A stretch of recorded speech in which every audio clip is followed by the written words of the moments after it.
Assalamualaikum warahmatullahi wabarakatuh. Apa kabar anak-anak? Alhamdulillah pada kesempatan kali ini Ibu bisa bertemu kembali dengan kalian untuk belajar mata pelajaran produk kreatif dan kewirausahaan.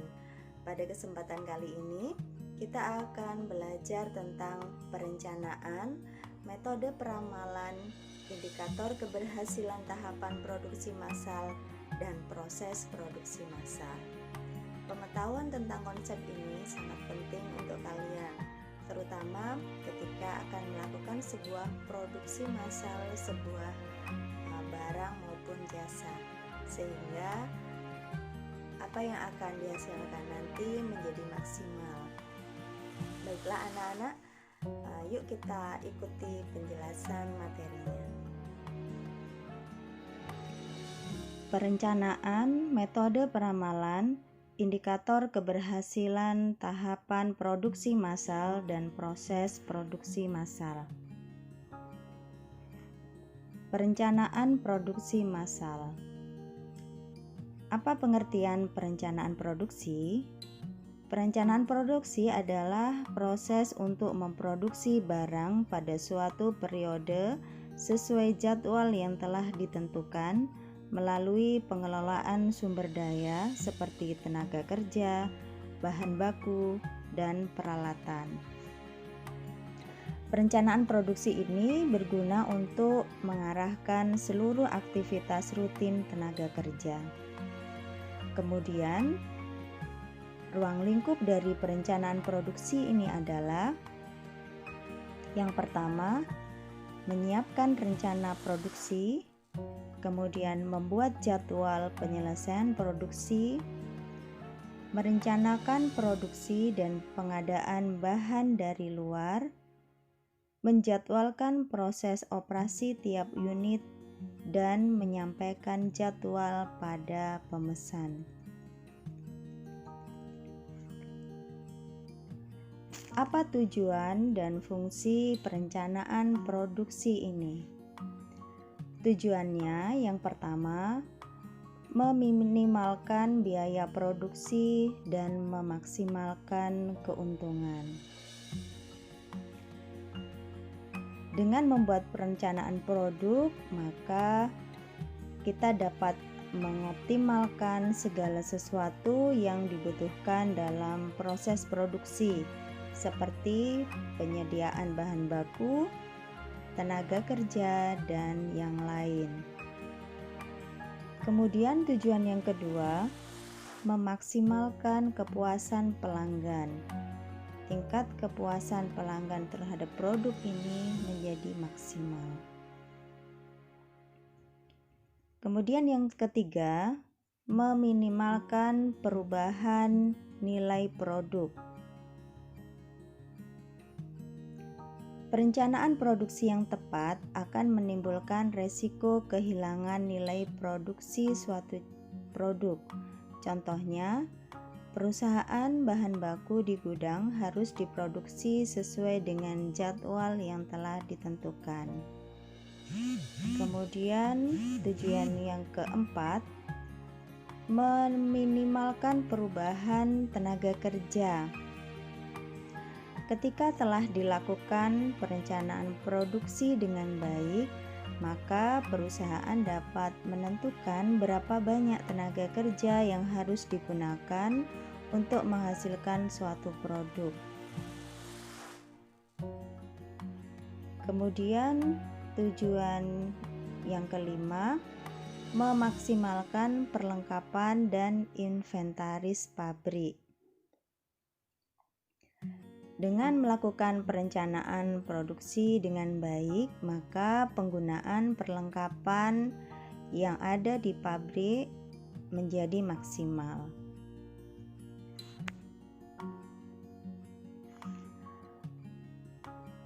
Fungsi perencanaan produksi.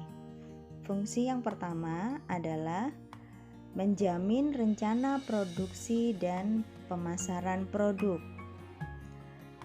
Perencanaan yang tepat mampu memudahkan perusahaan untuk menjamin rencana penjualan produk kepada konsumen sesuai dengan rencana yang tepat. Kemudian fungsi yang kedua, mengukur kapasitas produksi yang konsisten terhadap rencana produksi. Jadi, ketika perusahaan itu telah melakukan perencanaan produksi dengan tepat, maka perusahaan tersebut dapat mengukur seberapa besar perusahaan mampu memproduksi suatu barang yang serupa dari waktu ke waktu. Kemudian fungsi yang ketiga, perencanaan produksi ini dapat digunakan sebagai alat untuk memonitor hasil produksi. Jadi, dengan perencanaan produksi, perusahaan dapat memonitor hasil produksinya secara akurat dan mudah.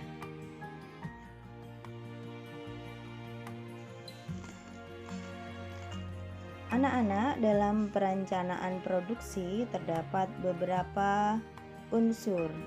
Yang pertama, tujuan produksi.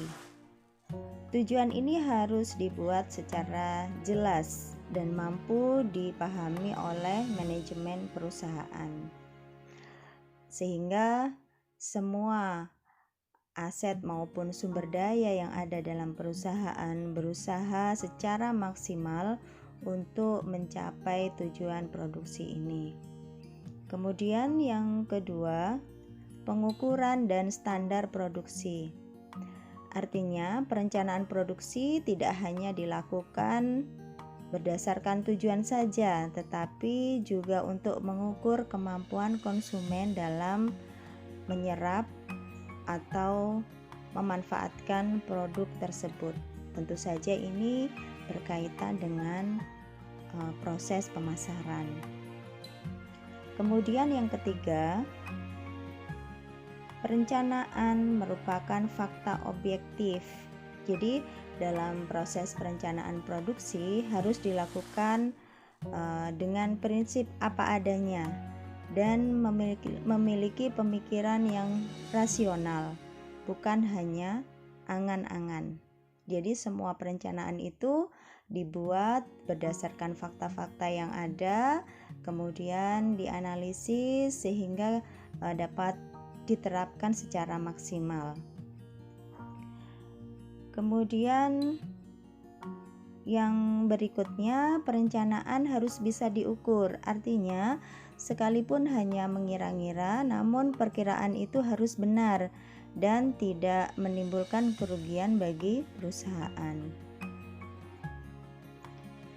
Dan unsur perencanaan produksi yang terakhir adalah perencanaan produksi merupakan tahap awal pelaksanaan produksi. Jadi,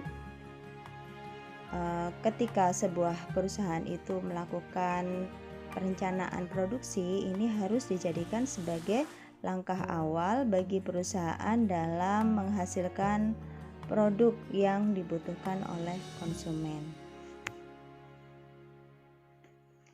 Anak-anak, terdapat beberapa jenis perencanaan produksi. Yang pertama, perencanaan jangka panjang atau long range planning. Perencanaan jangka panjang ini merupakan perencanaan produksi yang berlangsung lebih dari 1 tahun, bahkan bisa jadi sampai 5 tahun mendatang. Kemudian perencanaan jangka menengah atau medium range planning. Pada perencanaan jangka menengah ini, perencanaan produksi dapat dilakukan untuk kegiatan produksi selama 2-3 tahun mendatang. Sedangkan jenis perencanaan produksi yang ketiga adalah perencanaan jangka pendek atau short range planning. Dan perencanaan ini berlaku selama kurang dari 1 tahun dari sebuah proses produksi. Apa saja faktor yang berpengaruh terhadap perencanaan produksi? Yang pertama, faktor internal. Ini meliputi kapasitas mesin, produktivitas, tenaga kerja, maupun kemampuan pengadaan. Sehingga dalam proses produksi nanti betul-betul kapasitas produk yang dihasilkan sesuai dengan aset yang ada. Kemudian yang kedua adalah faktor eksternal, yaitu terkait dengan kebijakan pemerintah, inflasi, maupun terjadinya bencana alam. Anak-anak dalam melakukan langkah-langkah perencanaan produksi terdapat 3 hal ya. Yang pertama, penelitian dan pengembangan produksi. Penelitian dan pengembangan produk ini berkaitan dengan penelitian proses produksinya, yang merupakan sebuah penelitian yang dilakukan oleh perusahaan yang bertujuan untuk perbaikan terhadap proses produksi yang sedang berjalan. Kemudian, penelitian terhadap produk ini dilakukan oleh perusahaan untuk mengetahui selera konsumen, sehingga penelitian ini bertujuan untuk perbaikan produk yang sudah ada dan disesuaikan dengan selera konsumen. Kemudian yang kedua,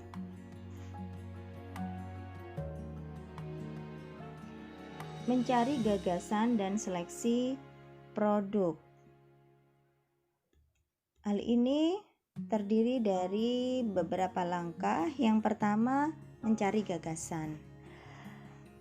Mencari gagasan ini merupakan tahapan dalam mencari gagasan-gagasan dalam rangka pengembangan produk. Kemudian mencari gagasan juga berkaitan dengan menyeleksi produk. Di dalam tahapan menyeleksi produk, yang dilakukan adalah memilih gagasan-gagasan yang masuk atau yang terbaik berkaitan dengan pengembangan produk. Kemudian yang ketiga, desain produk pendahuluan. Desain produk pendahuluan ini perlu dibuat sebelum menentukan desain produk yang sebenarnya.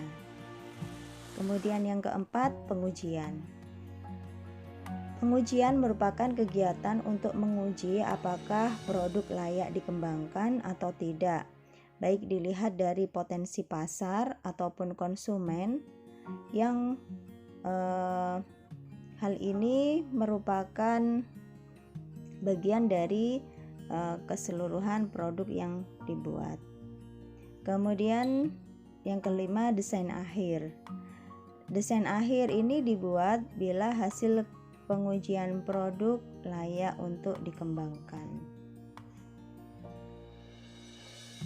Kemudian langkah perencanaan produksi yang ketiga adalah menetapkan skala produksi. Dalam penetapan skala produksi, beberapa hal penting yang perlu diperhatikan, yaitu penetapan waktu, penetapan kualitas, menghitung biaya, penetapan tenaga kerja, penetapan peralatan, dan penetapan bahan baku.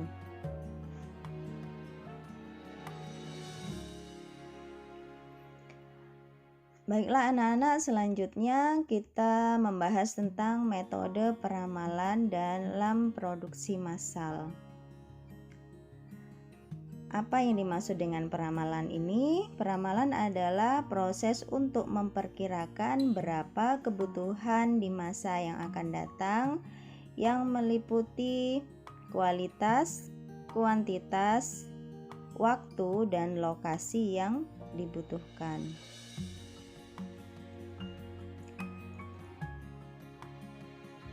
Terdapat beberapa klasifikasi peramalan.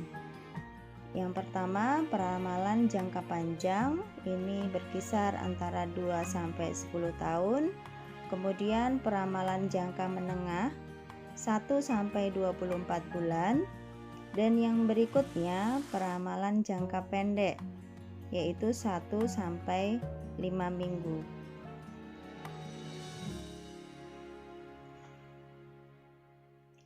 Apa tujuan dari peramalan ini? Yang pertama, menentukan kebutuhan pabrik, kemudian menentukan perencanaan jangka menengah, dan menentukan penjadwalan jangka pendek.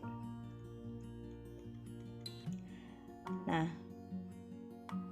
peramalan ini punya beberapa karakteristik yang baik, yaitu akurat, kemudian biayanya rendah, dan kemudahan di dalam melakukan proses produksi. Terdapat 2 jenis metode peramalan perencanaan produksi, yaitu peramalan subjektif terdiri dari metode Delphi dan metode penelitian pasar. Kemudian yang kedua, peramalan objektif terdiri dari metode intrinsik dan metode ekstrinsik. Nah, terdapat analisis deret waktu di sini. Yang dimaksud dengan analisis deret waktu merupakan suatu metode yang sangat tepat untuk meramalkan pola permintaan pasar. Hal ini dipengaruhi oleh kecenderungan atau trennya, kemudian siklusnya, pola musiman, dan variasi acak. Nah, dalam melakukan tahapan produksi massal, beberapa indikator keberhasilannya dapat kita lihat. Indikator ini merupakan bagian kegiatan manajemen produksi yang bertujuan untuk menciptakan kegunaan bentuk. Ini berkaitan dengan keberhasilan manajemen produksi yang berkaitan dengan produktivitas, kapasitas, kecepatan pengiriman, kualitas produk, kecepatan proses, dan fleksibilitas. Kemudian yang kedua, ukuran kinerja sistem produksi, yaitu ongkos produksi, kualitas produk, dan tingkat pelayanan. Kemudian yang ketiga, kinerja produktivitas mesin umumnya diukur dengan OEE atau Overall Equipment Effectiveness.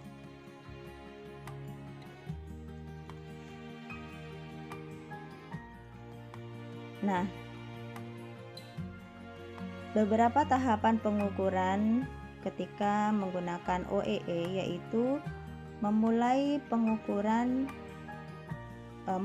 dari pengukuran manual, kemudian fokus pada kerugian, kemudian menetapkan target tambahan, memantau segala kendala, dan hati-hati dalam membuat perbandingan. Baiklah anak-anak, kita sudah sampai di materi tentang proses produksi massal.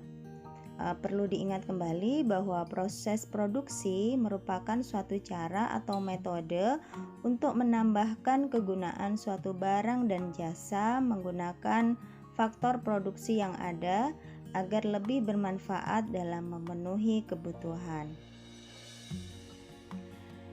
Dan di sini terdapat beberapa jenis proses produksi. Yang pertama, proses produksi yang berdasarkan wujud proses produksi. Ini berkaitan dengan proses-proses produksi secara kimiawi, atau yang berkaitan dengan perubahan bentuk, atau yang berkaitan dengan assembling. Assembling ini berkaitan dengan proses produksi yang dalam pelaksanaannya lebih menguntungkan pada proses penggabungan dari komponen-komponen produk dalam perusahaan yang bersangkutan atau membeli komponen produk yang dibeli dari perusahaan lain. Kemudian yang berikutnya, jenis proses produksi yang lain adalah transportasi. Ini berkaitan dengan layanan memindahkan suatu barang dari satu tempat ke tempat yang lain, ataupun layanan memindahkan manusia atau hewan ya. Kemudian yang kelima adalah penciptaan atau layanan jasa administrasi. Ini berkaitan dengan suatu proses yang memberikan jasa administrasi kepada perusahaan-perusahaan lain atau lembaga yang membutuhkan. Jenis proses produksi yang lain yaitu berdasarkan arus proses produksi.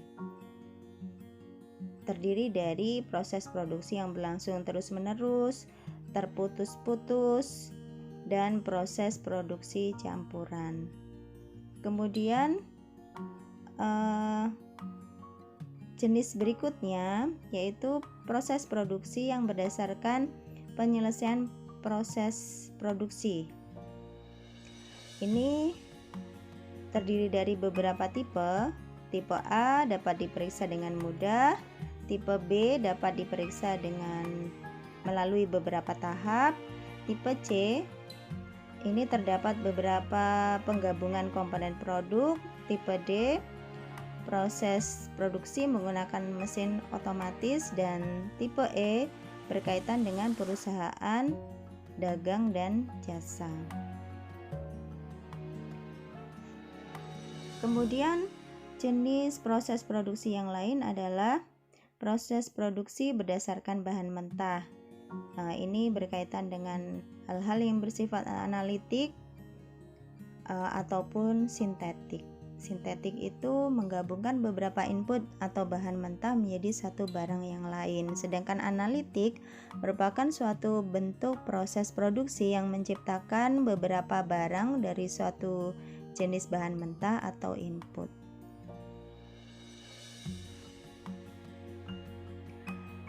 Mengingatkan kembali ya, apa tujuan proses produksi, yaitu meningkatkan efisiensi, kemudian meningkatkan produktivitas, dan meningkatkan kualitas. Nah, anak-anak, kita perlu memperhatikan ternyata terdapat beberapa tahapan proses produksi massal. Yang pertama adalah penyediaan komponen. Ini merupakan seksi yang bertugas menerima, mengklarifikasi, serta mendistribusikan komponen ke produksi. Kemudian injeksi plastik. Ini merupakan bagian yang bertugas untuk memproduksi komponen plastik dengan fasilitas mesin injeksi plastik yang menggunakan teknik cetakan. Kemudian tahapan yang ketiga adalah pengelasan. Bertugas untuk melakukan proses pembuatan rangka dengan cara mengelas komponen. Yang keempat, pengecatan logam. Bagian ini mengerjakan proses pengecatan pada beberapa bagian komponen. Dan yang berikutnya adalah dipping proses. Ini berkaitan dengan proses penutupan komponen dengan cat melalui teknik pencelupan. Yang berikutnya adalah pengecatan plastik. Pengecatan plastik ini merupakan proses pengecatan plastik yang pada faktanya tidak sama dengan proses pengecatan steel part, karena tentu saja ini ada beberapa perbedaan. Kemudian general subassembling merupakan bagian yang mengerjakan proses penggabungan komponen untuk mempermudah serta mempercepat proses produksi di line assembling. Berikutnya adalah assembling. Merupakan tahapan akhir dari proses pembuatan unit sepeda motor. Sedangkan berikutnya adalah final inspection atau kegiatan akhir dari seksi assembling yang bertugas melakukan pemeriksaan unit sepeda motor yang telah selesai dirakit, dilakukan oleh bagian final inspection. Dan yang terakhir adalah shipping. Merupakan bagian yang bertugas mengirim unit sepeda motor ke seluruh cabang atau dealer di seluruh Indonesia dan juga untuk kebutuhan ekspor. Nah, demikian tadi anak-anak gambaran dari tahapan proses produksi massal untuk sepeda motor. Baiklah anak-anak, demikian tadi pembelajaran kita hari ini. Semoga bermanfaat dan jangan lupa tugas yang ada di Edmodo kalian kerjakan. Deadline-nya nanti malam pukul 23.59 waktu Indonesia Barat. Terima kasih. Wassalamualaikum warahmatullahi wabarakatuh.